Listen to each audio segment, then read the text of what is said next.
Ladies and gentlemen, welcome to the Rajas Kakasungura YouTube channel. A big thank you to those of you who are really supporting this platform. A big thank you to those who are supporting our charity work. May God bless you. There are so many activities that are scheduled to happen today. There is a huge fight between the former Deputy President, Rigathi Gachagua, the newly appointed Deputy President, Kithure Kindiki, and the sitting President, William Samoei Ruto. Ladies and gentlemen, Kenya is a very strange country, and Waswahili wanasema mwenye nguvu mpishe. Ruto has made sure that he is ordering everything and anyone around just to fulfill his personal interests. Gachagua was impeached.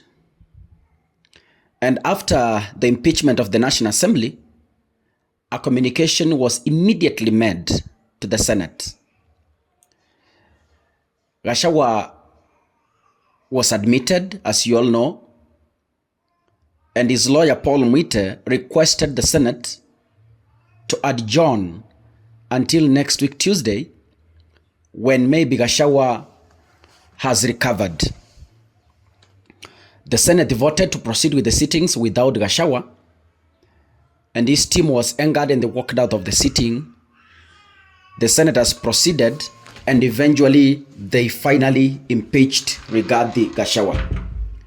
Immediately after impeaching Rigathi Gachagua, a gazettement notice was made immediately. That was on a Thursday.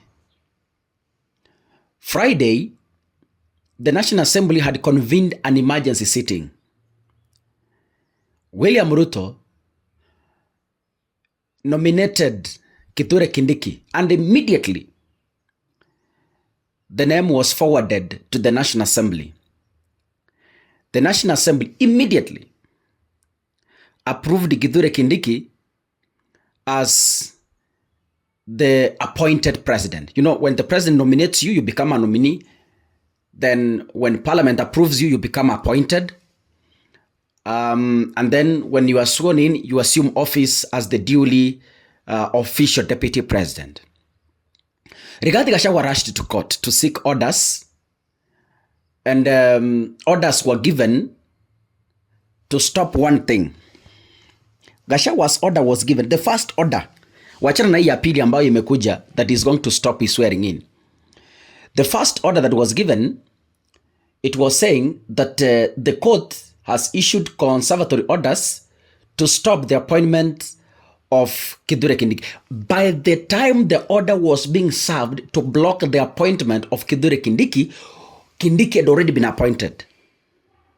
So the court of order, the court order was overridden by events, because the order was given to block what had already been done. So the order from, I think it was Judge Mwite, it was declared null and void because it came at a time when what it was meant to block had already been done. Because I remember by the time the order was coming out and being served, the National Assembly had already approved Kindiki and immediately gazetted his name. The gazette notice was issued immediately. Now, I am reliably informed. You know, from last evening, Moses Kuria has been inspecting the ground where Kithure Kindiki is said to be sworn in. What they are avoiding is there is a constitutional crisis in this matter, and that is why William Ruto is rushing this issue so that he does not have two deputies in office. There is a breach of law in the process in which Rigathi Gachagua was impeached. But then, mwenye nguvu mpishe. There are a lot of gaps in Gachagwa's impeachment process. But as I've always been telling you, this is a political process.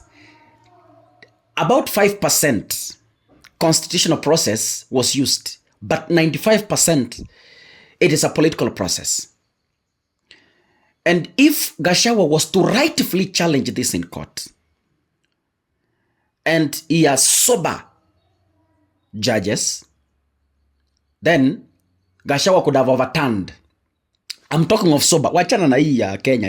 I'm talking of sober judges who, like Maraga, judges who are willing to rescue this country from lawlessness, from anarchy. But because we all know what is happening in the Republic of Kenya, because we all know our judiciary, because we all know our assembly, Gachagua cannot get justice. So, I am reliably informed that because Gachagwa's order was overridden by events, and by the time it was being served, what it was meant to do had already been done. I am reliably informed that William Ruto is proceeding with the swearing in. They are saying it's going to happen at 9 today, starting 9 today. The tents have been erected, every plants are there, the vehicles and everything is there ready. But I wonder who is going to swear in Kindiki if the courts have issued orders. But then, remember, the orders were overridden by events. So, I am told that people went to court and they have also received another order that is favoring the swearing in of Kithure Kindiki. And I want to read for you that quote. I'm yet to verify it, but I'm told someone went to court and they received orders. And this is the order. The preliminary assessment has satisfied me that prior 2 to 7 of the notice of motion application dated 17th of October 2024, in the manner in which they have been framed, may have been overtaken by events by the date and time that the application was filed and placed before this court accordingly. It may be the case that those prayers are incapable of being granted expertise. So meaning, Kithure Kindiki is going to eat the Bible starting 9 a.m. and Ruto is rushing this to avoid shame on the Monday event. Because what if Gachagua shows up on a wheelchair and the Kindiki shows up? 2 deputies in one event. So this is what Ruto is avoiding. This is what Ruto is fighting to escape.